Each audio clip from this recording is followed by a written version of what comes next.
আসসালামু আলাইকুম।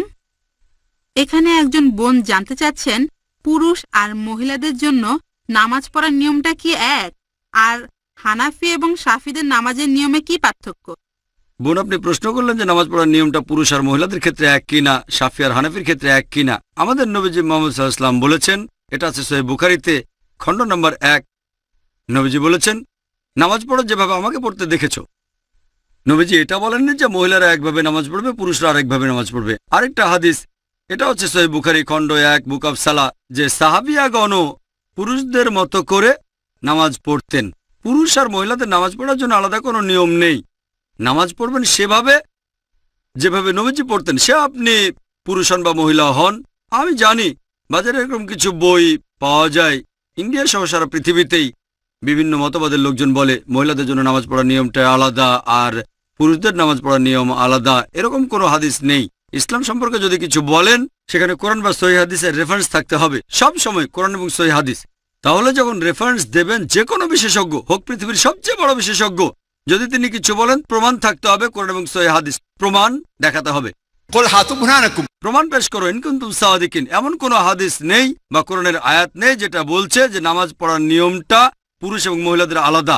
আমি জানি অনেক বিশেষজ্ঞ নিজস্ব দৃষ্টিভঙ্গি থেকে বলে থাকেন যেহেতু মহিলাদের নিরাপত্তা দরকার, তারা আলাদাভাবে নামাজ পড়বে। এটা হচ্ছে তাদের দৃষ্টিভঙ্গি, কিন্তু নবীজি কখনো বলেননি নামাজ পড়বো যেভাবে নবীজি পড়তেন। এবারে হানাফি এবং শাফি মাযহাবে নামাজের নিয়ম সম্পর্কে বলি। আমি জানি এদের মধ্যে কিছু পার্থক্য আছে। হানাফিরা নামাজের সময় হাত বাঁধে নাভির নিচে, শাফিরা হাত বাঁধে বুকের উপরে, তারা তাকবীর দেয়, আমিন শব্দটা জোরে বলে। এখানেও আগের উত্তরটাই। সহিহ বুখারী, নবীজি বলেছেন খণ্ড নম্বর 1 বুক অব সালাহ, নামাজ পড়ো যেভাবে আমাকে পড়তে দেখেছ। আর এই চারজন ইমাম, ইমাম শাফি, ইমাম আহমেদ ইবনে হাম্বল, ইমাম আবু হানিফা, ইমাম মালিক, এই চারজন বিখ্যাত ইমামই বলেছেন যদি দেখো আমার কোনো ফতোয়া আল্লাহ এবং রাসূলের বিরুদ্ধে যাচ্ছে, ফতোয়া দেওয়ালে ছুঁড়ে মারো। আমি জানি আবু হানিফা রাদিয়াল্লাহু আনহু বিখ্যাত বিশেষজ্ঞ, তাকে শ্রদ্ধা করি, ভালোবাসি। মানুষে বলে যে তিনি বলেছেন যখন তোমরা নামাজ পড়বে নাভির নিচে হাত বাঁধবে। আবু দাউদে একটা হাদিস আছে, আবু দাউদ খণ্ড নম্বর 1 বুক অব সালাহ, বলা হয়েছে নবীজি নামাজের সময় নাভির নিচে হাত বাঁধতেন। তবে এটা জয়ীফ হাদিস। ঠিক এর পরের হাদিসটাই বলছে, যেটা সহিহ হাদিস, যে নবীজি হাত বাঁধতেন নাভির উপরে। আরো সহিহ হাদিস আছে সহিহ ইবনে খুজাইমা, যেটা বলছে নবীজি হাত বাঁধতেন বুকের উপরে। সহিহ হাদিস যখন বলছে নবীজি বুকের উপর হাত বাঁধতেন, নাভির নিচের হাদিসটা জয়ীফ। তাহলে নামাজ পড়ার সঠিক নিয়ম বুকের উপর হাত বাঁধা।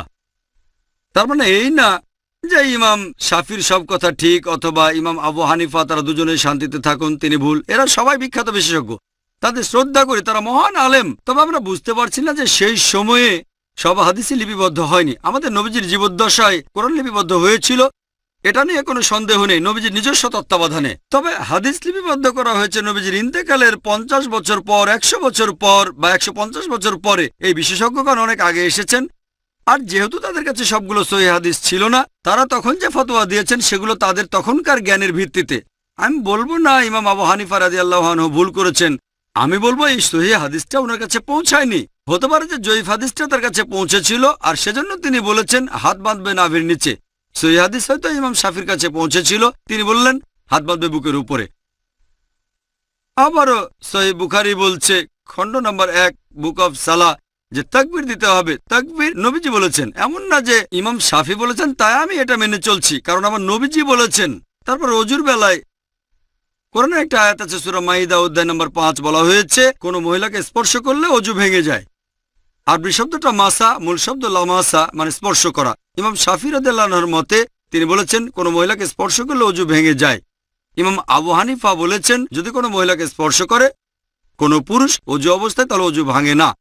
এখন কোরআনের আরবি শব্দটা হচ্ছে লামাসা, মহিলাকে স্পর্শ করলে অজু ভেঙে যায়। তবে মাসা শব্দটার অর্থ দুটো, একটা হচ্ছে সহবাস করা, আরেকটা হচ্ছে স্পর্শ করা। ইমাম শাফি রাদিয়াল্লাহু আনহু তিনি বলেছেন এটা স্পর্শ করা। ইমাম আবু হানিফা তিনি ধরে নিয়েছেন সহবাস করা। এখানে তাদের মতটা আলাদা। তবে যদি সুন্নান আবু দাউদ পড়েন খণ্ড নম্বর 1, এখানে বলা হয়েছে যে হযরত আয়েশা রাদিয়াল্লাহু আনহা নবীজি অজু থাকা অবস্থায় তাকে চুমু দিলেন, তারপর নবীজি আবার অজু না করে নামাজ পড়তে চলে গেলেন। আরেকটা হাদিস আছে সহিহ বুখারীতে বুক অব সালাহ খণ্ড নম্বর 1, হযরত আয়েশা ঘুমাচ্ছিলেন, নবীজি তার পা সরিয়ে নামাজ পড়লেন। এটাই প্রমাণ করে যে স্পর্শ করলে অজু ভেঙে যায় না। এখানে আবু হানিফা রাদিয়াল্লাহু আনহু ঠিক বলেছেন, আর ইমাম শাফি, আমি বলবো না তিনি ভুল করেছেন ইচ্ছাকৃতভাবে, হাদিসটা ওনার কাছে পৌঁছায়নি। সবাই বিখ্যাত বিশেষজ্ঞ, আর তারা বলেছেন দেখো যদি আমার কোনো ফতোয়া আল্লাহ এবং রাসূলের বিরুদ্ধে যাচ্ছে, তোমরা আমার ফতোয়া দেওয়ালে ছুঁড়ে মারো। আমি তাই বলবো, আমি একজন পাক্কা হানাফি। আমি ডক্টর জাকির নায়েক একজন পাক্কা হানাফি। কেন? আবু হানিফা ফতোয়া দিয়েছেন নাভির নিচে হাত বাঁধবে নামাজ পড়ার সময়, কিন্তু সহিহ হাদিস বলছে বুকের উপরে। তাই আমি নামাজের সময় হাত বাঁধি বুকের উপরে, আমি একজন পাক্কা হানাফি। ইমাম শাফি বলেছেন যদি দেখো আমার কোনো ফতোয়া আল্লাহ এবং রাসূলের বিরুদ্ধে যাচ্ছে, সেটা দেওয়ালে ছুঁড়ে মারো। ইমাম শাফি বলেছেন অজু অবস্থায় কোনো মহিলাকে স্পর্শ করলে অজু ভেঙে যায়, কিন্তু সহিহ হাদিস বলছে অজু ভেঙে যায় না। তাহলে কোনো মহিলাকে অনিচ্ছাকৃতভাবে স্পর্শ করলে অজু ভেঙে যায় না। যেহেতু আমি ইমাম শাফির ফতোয়া দেওয়ালে ছুঁড়ে মেরেছি, তিনিই বলেছেন আমি একজন পাক্কা শাফি। আমি পাক্কা হানাফি, পাক্কা শাফি, আমি পাক্কা হামলি, এছাড়া পাক্কা মালিকি। পাক্কা মানে খাঁটি। আমি মেনে চলি 100%, অন্যরা মানে হয়তো 80 বা 90%, অথবা আবু হানিফার 60%। আমি পুরোপুরি মেনে চলি। এই চারজন ইমামই বলেছেন যদি দেখো আমার কোনো ফতোয়া আল্লাহ এবং রাসূলের বিরুদ্ধে যাচ্ছে, ফতোয়া দেওয়ালে ছুঁড়ে মারো। এই চারজন ইমামই বিখ্যাত বিশেষজ্ঞ, তাদের শ্রদ্ধা করি। তবে আমাদের বুঝতে হবে সব হাদিস তখনও লিপিবদ্ধ হয়নি। এখন সবকিছু আমাদের হাতের নাগালে, সিডি রোমে পাবেন, বইয়ে পাবেন, অ্যাভেলেবল। তখনকার দিনে ছিল পর্যাপ্ত তথ্যের অভাব। যেমন ধরেন আমার ভাই একজন ডাক্তার, আর কোপার্নিকাস একজন বিখ্যাত বিজ্ঞানী ছিলেন। তবে বিজ্ঞানের ব্যাপারে কোপার্নিকাসের চেয়ে আমার ভাইয়ের জ্ঞান অনেক বেশি, আইনস্টাইনের চেয়েও। তবে আইনস্টাইন আরো মেধাবী ছিলেন। এখন বিজ্ঞান অগ্রসর হয়ে গেছে, তার মানে এই না যে আমার ভাই আইনস্টাইনের চেয়ে অনেক বেশি মেধাবী। আইনস্টাইন আমার ভাইয়ের চেয়ে অনেক বড় জিনিয়াস। তবে যেহেতু অনেক বছর পার হয়ে গেছে, আমার ভাই বিজ্ঞান সম্পর্কে তথ্য বেশি জানে, আধুনিক তথ্য বেশি জানে।